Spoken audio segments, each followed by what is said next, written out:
Olá, queridos, a paz do Senhor Jesus seja com todos vocês.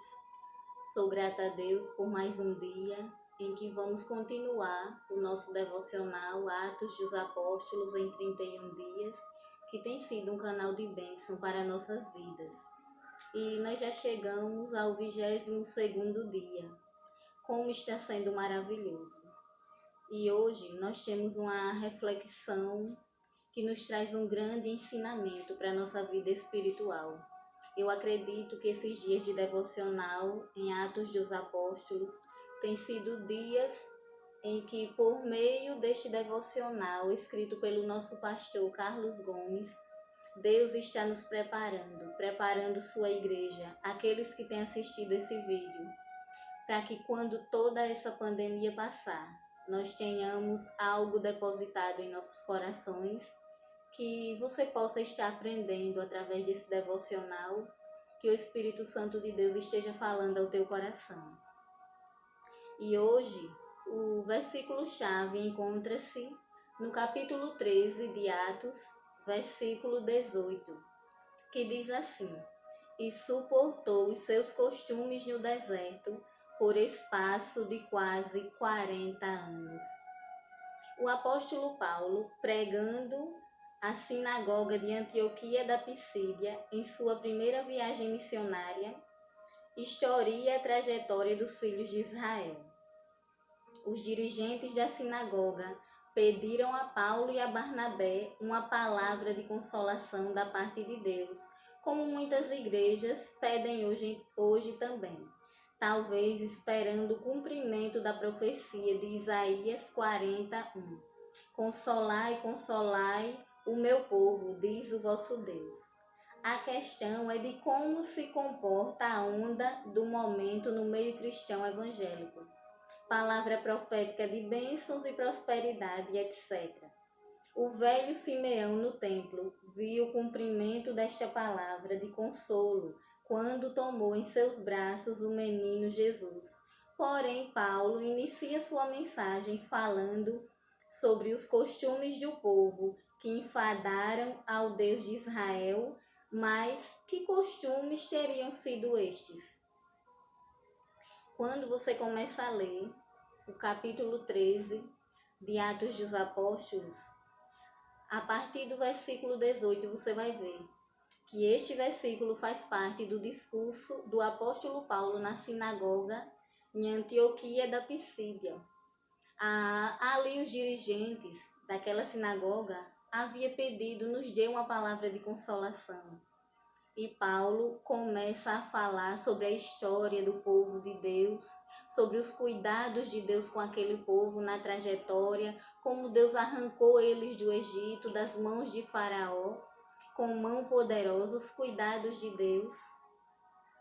E a questão aqui é que talvez aquelas pessoas estivessem esperando uma palavra de vitória, como nós falamos hoje, uma palavra de consolo, mas o que Deus tinha para falar com eles era diferente. E o escritor, ele diz sobre a questão que está acontecendo hoje no meio evangélico, no meio gospel. A onda de mensagens que só tratam de bênçãos, de vitórias, de consolo. E poucas mensagens nós ouvimos palavras de exortação, palavras de ensino.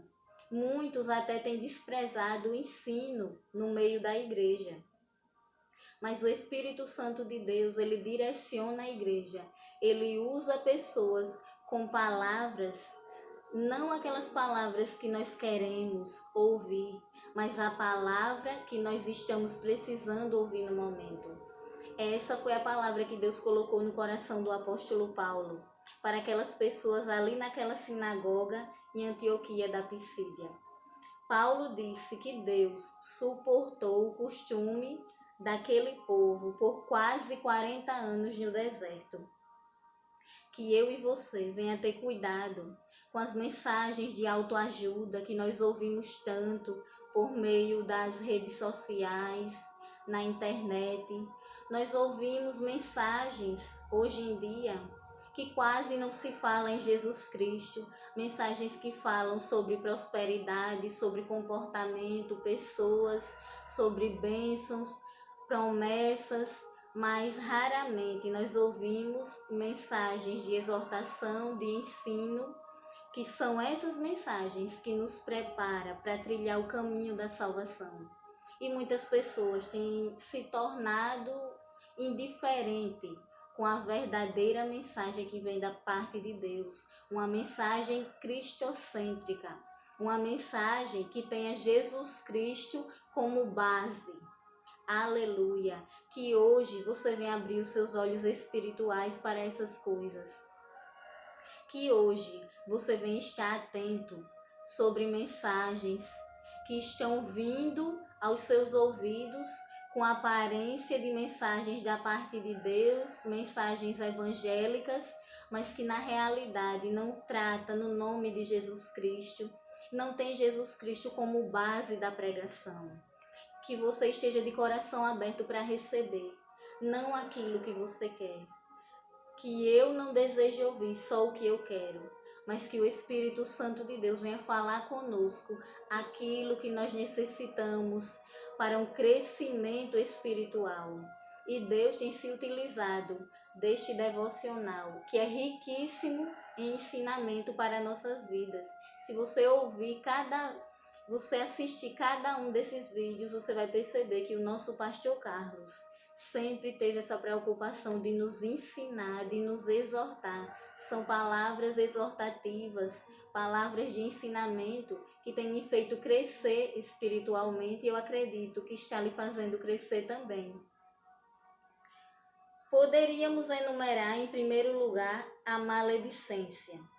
O povo reclamava constantemente da comida, da ausência de Moisés que se recolhia no monte, a fim de receber da parte de Jeová as diretrizes para a vitória espiritual do povo. Blasfêmias que chegavam até os céus e provocavam a ira do Senhor. E vaidades que faziam com que uma nação santa, um povo adquirido, especial, zeloso das coisas de Deus, parecessem mais com os povos que eles deveriam conquistar do que com o real propósito de Deus para suas vidas. Paulo disse no seu discurso que Deus suportou por quase 40 anos os costumes daquele povo, do povo de Deus no deserto. E que costumes foram esses?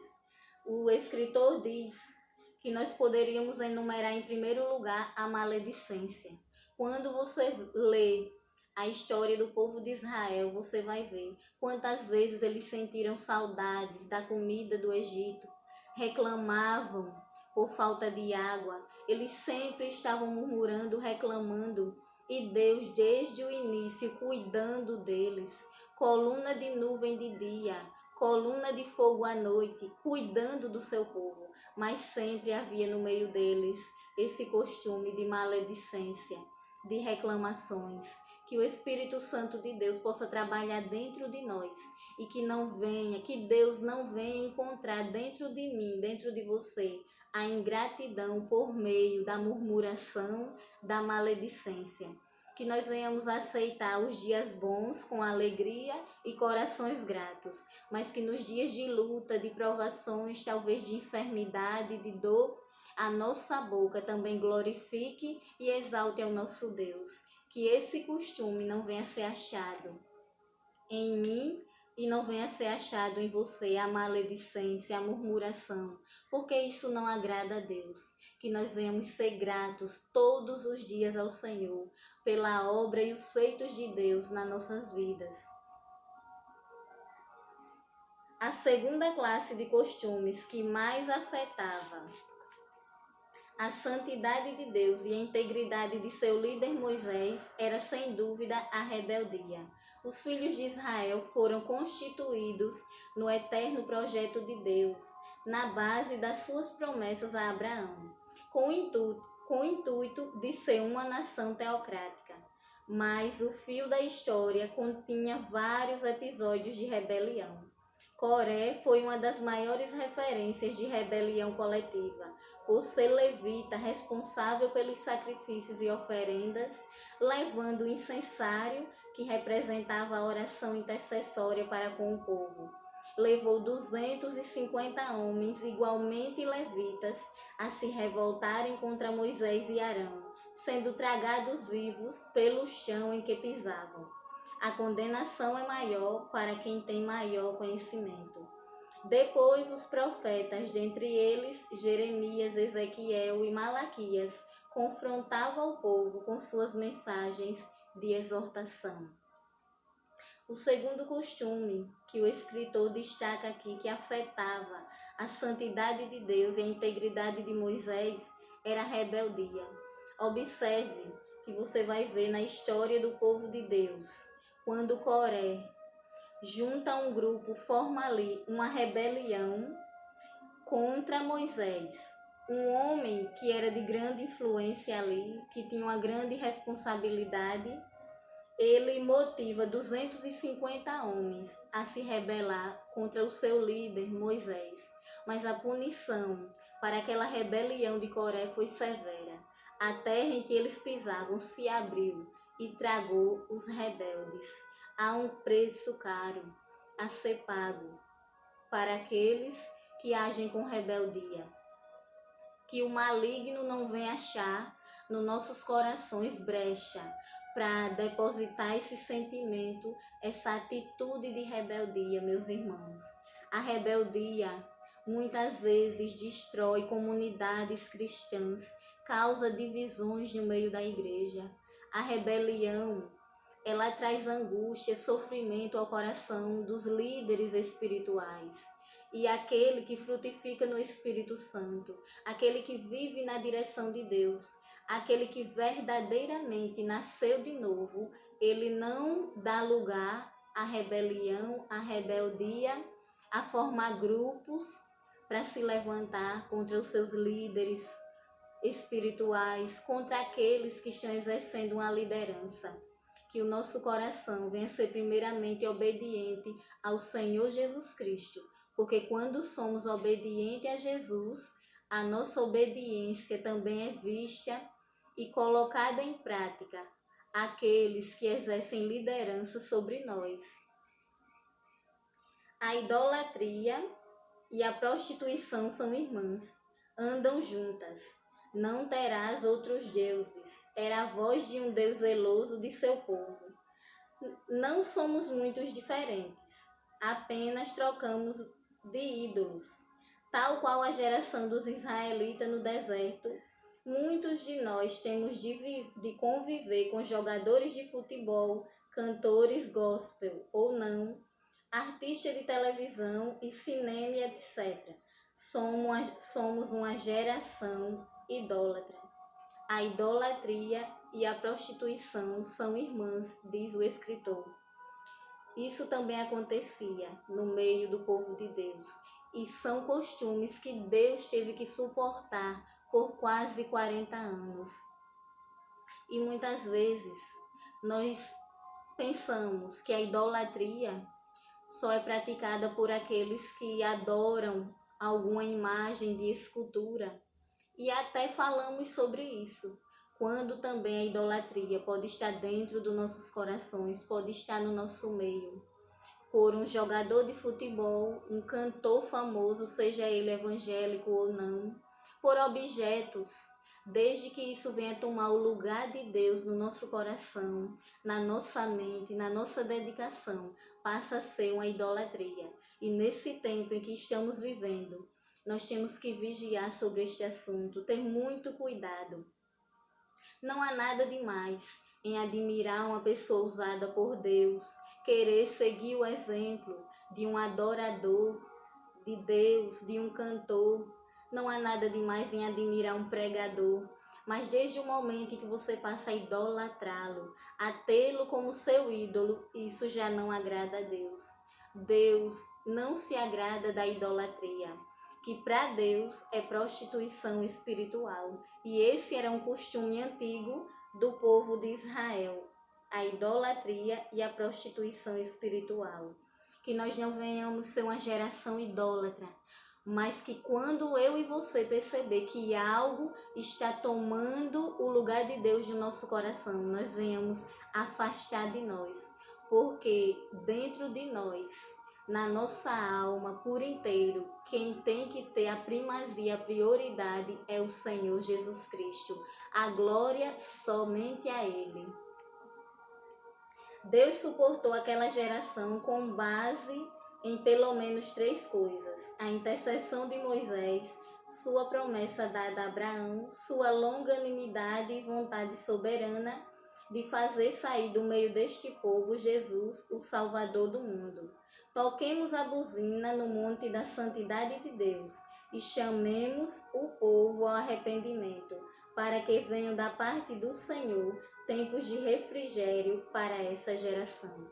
Deus suportou aqueles maus costumes do povo de Israel, porque Deus é um Deus longânimo, um Deus compassivo em perdoar, um Deus de misericórdia, porque Deus também queria cumprir as promessas feitas a seu servo Abraão por meio daquele povo e dali, do meio daquela nação. Deus queria tirar do meio deles o seu Filho Jesus Cristo para redimir a raça humana dos seus pecados. Aleluia, glória a Deus. Que na nossa mente, no nosso coração, a prioridade venha a ser o Senhor Jesus Cristo. Que nós não venhamos dar lugar a esses maus costumes espirituais. Que nós venhamos bendizer ao Senhor Jesus e não maldizer, não murmurar. Que nós não venhamos ser rebeldes, mas servos e servas obedientes a Deus e àqueles que lideram sobre nós. E que o centro da nossa adoração seja o nosso Deus único e verdadeiro, o nosso Jesus Cristo. E toquemos a buzina no monte da santidade. Que a nossa pregação, as nossas mensagens ainda sejam santidade ao Senhor. Que Deus possa lhe abençoar neste dia e lhe edificar através desse maravilhoso devocional. Deus os abençoe em Cristo Jesus.